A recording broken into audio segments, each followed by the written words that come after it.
de Ciné-Scène. Après 2 semaines de vacances, on vous revient en pleine forme.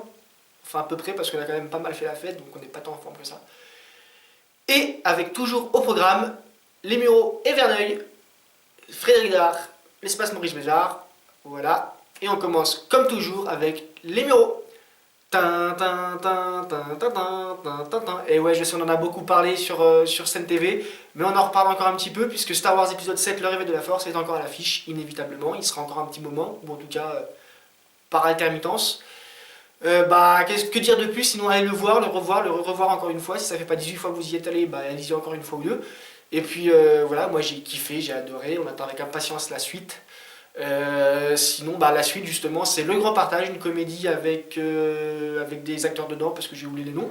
Et puis sinon, ça vous raconte l'histoire d'un hiver un peu rude en France. Le gouvernement impose aux personnes de milieu aisé d'héberger chez eux les personnes en situation précaire, pour éviter qu'ils prennent froid, ou pire. Et du coup, ça crée des situations un peu bizarroïdes, un peu étranges, qui devraient nous faire marrer. En tout cas, on l'espère, et le réalisateur aussi. On enchaîne avec 1+1, le nouveau film de Claude Lelouch qui nous raconte l'histoire d'Antoine, un compositeur de musique de film, qui rencontre sur un tournage Anna et qui craque sur elle, pour de bon. Le tournage, c'est un film en Inde, une version un peu spéciale de Roméo et Juliette.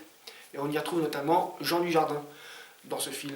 Le film 1+1, pas Roméo et Juliette en Inde. Non, voilà, qu'on se perde pas. On enchaîne avec Belle et Sébastien, l'aventure continue de l'épisode 2, le retour, comme vous voulez, hein, c'est la suite. La suite de l'histoire de Belle et Sébastien, le garçon et son chien, un film inspiré par le livre de Cécile Aubry. On retrouve Sébastien qui maintenant a 10 ans, qui avec son chien Belle attend le retour d'Angelina, qui ne revient pas. Désolé pour toi Sébastien. On finit avec la vie très privée de Monsieur Sim, qui nous raconte l'histoire de Monsieur Sim, qui considère que c'est quelqu'un d'insignifiant, d'inutile. Il est divorcé, il a perdu son boulot, on comprend qu'il ne soit pas très bien dans sa peau. Du coup, il part en voyage pour aller voir son père à l'autre bout du monde, et là, il va tomber sur une proposition un petit peu inattendue qui va peut-être un peu bouleverser sa vie. On enchaîne avec Verneuil, où on retrouvera Le Grand Partage, cette histoire avec des acteurs que je ne connais plus. Hein, on ne revient pas sur le synopsis, on vient de le faire. On retrouve aussi Le Voyage d'Arlo, vous vous souvenez, c'est cette histoire avec des dinosaures et des garçons, et les dinosaures qui mangent les garçons. Hein, quoi Non, je confonds avec Jurassic World. Ok, bon, c'est pas grave. Non, là c'est un film pour enfants, c'est l'animation, c'est mignon, c'est rigolo, allez voir. Enfin, en tout cas, c'est ce qu'on m'a dit que c'était rigolo, parce que moi, personnellement, je ne l'ai pas encore vu. Mais ça ne saurait tarder. On enchaîne avec Au cœur de l'océan, qui est un film qui va reprendre l'histoire qui a inspiré Moby Dick. Je reprends, c'est un film qui va vous raconter l'histoire qui a inspiré le roman Moby Dick. Je reprends parce que du coup c'est un peu l'histoire dans l'histoire, voilà. Donc bateau, baleine, la chasse, l'obsession, voilà, bref, tous les thèmes que vous connaissez probablement de Moby Dick. On retrouvera dedans Chris Hemsworth, qu'on connaît sous le nom de Thor, notamment. Là, pas de marteau, mais un bateau. Je sais pas s'ils veulent l'acheter dans la tronche à quelqu'un. Je demande à voir. Il est costaud le gars, donc on sait jamais. Voilà.